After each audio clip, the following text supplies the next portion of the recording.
रामनगर के गांव में टोनटोनी चिड़िया रहा करती थी। वे खेती किया करती थी। उसकी बेटी टोनी चिड़िया कटहल बेचा करती थी। वैसे तो टोनी चिड़िया बहुत ही पढ़ी लिखी थी, पर कोई नौकरी न मिलने के कारण वे कटहल बेचा करती थी और कभी कभार वे अपनी माँ की सहायता भी कर दिया करती थी।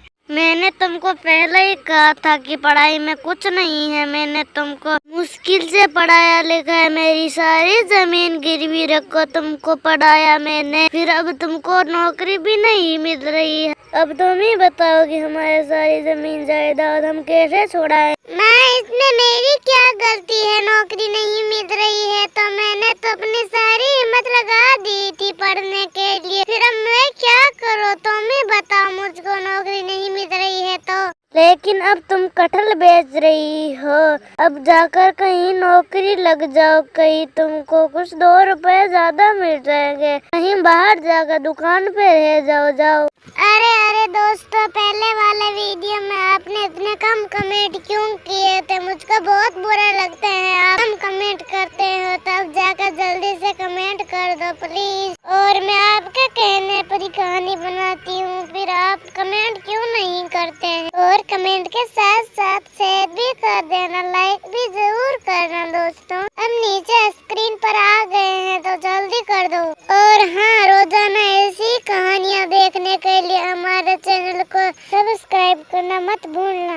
माँ, ये काम है जब मेरा मन करता है जब कर लेती हूँ, ना कोई रोकने वाला ना कोई कहने वाला है, इसलिए मैं कटहल का ठेला लगाती हूँ। टोनी और टोनटोनी चिड़िया से बातें कर रहे थे कि उस जंगल का जमींदार वहाँ पर आ जाता और कहने लग जाता है, मैं तुम गंवारों से ज्यादा बात नहीं करूँगा, मुझे मेरे पैसे दे दो और मैं यहाँ से चला जाऊँगा।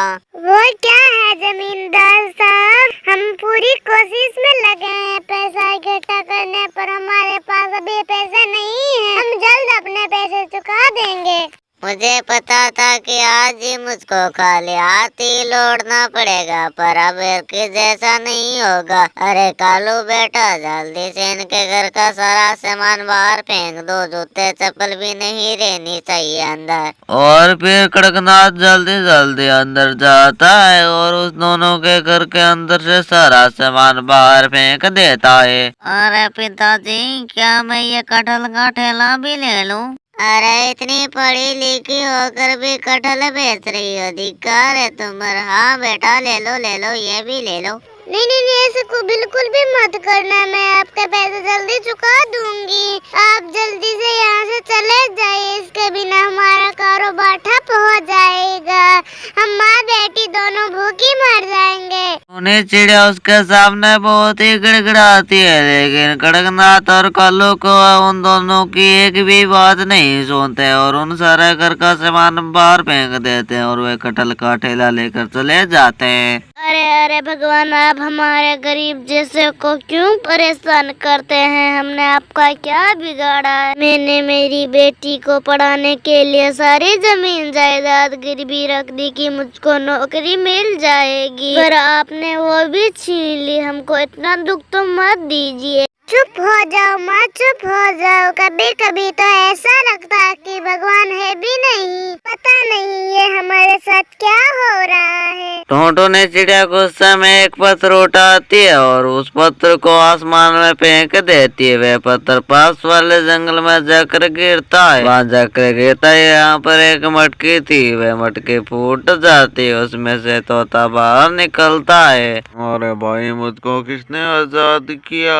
यहाँ पर तो कोई नहीं आता, पर किसने आजाद किया? मैं जल्दी से यहाँ से भाग जाता हूँ, वरना मुझको साधु पीछे कैद कर देंगे। दूसरी तरफ टोनटोनी चिड़िया और जंगल में लकड़ियाँ काटने के लिए जा रही थी कि तभी तोते ने उस टोनटोनी चिड़िया को देखा। हो ना हो, यही वे चिड़िया है जिसने मुझको आजाद किया है। साधु ने कहा था कि जो तुमको आजाद करेगा वही तुमको दिखेगा और जो आजाद करेगा वही तुमको देख पाएगा। जल्दी जाता हूँ उसके पास। तोता टोनटोनी चिड़िया के पास जाता और कहता है, नमस्ते बहन जी। उस तोते की बात सुनकर टोनटोनी चिड़िया बहुत ही डर जाती है। कौन है? यहाँ पे तो कोई नहीं आता जाता, फिर तुम कौन हो? अरे अरे बहन जी, तुम डरो मत, मुझको तुमने आजाद किया, मैं तुमको कोई नुकसान नहीं पहुंचाऊंगा। ने तुमको कब आजाद किया है? तुमने मुझको कहाँ पर देखा? अरे बहन जी, मैं कई सालों से उस मटके में था, पर आपने उस मटके को पत्थर मारकर उसको तोड़ दिया और फिर मैं आजाद हो गया। फालतू की बात मत करो, चलो भागो यहाँ से, मुझे मेरा काम करने दो। तुम्हें कोई तकलीफ है तो मुझको बताओ, मैं तुम्हारी 2 विश पूरी कर सकता हूँ। क्या सच? फिर टोनटोनी चिड़िया उसको सारी बात बताती है। फिर रोता उससे कहने लग जाता है, मेरे इतने बुरे दिन तो नहीं थे, लेकिन अब हो जाते हैं। ऐसा है कि उस साधु ने मुझको कैद कर दिया, वरना मुझको भी ये दुख देखना पड़ता। तुम जल्दी से उपाय बताओ, तुम खुद ही रो रहे हो, मुझे क्या बताओगे?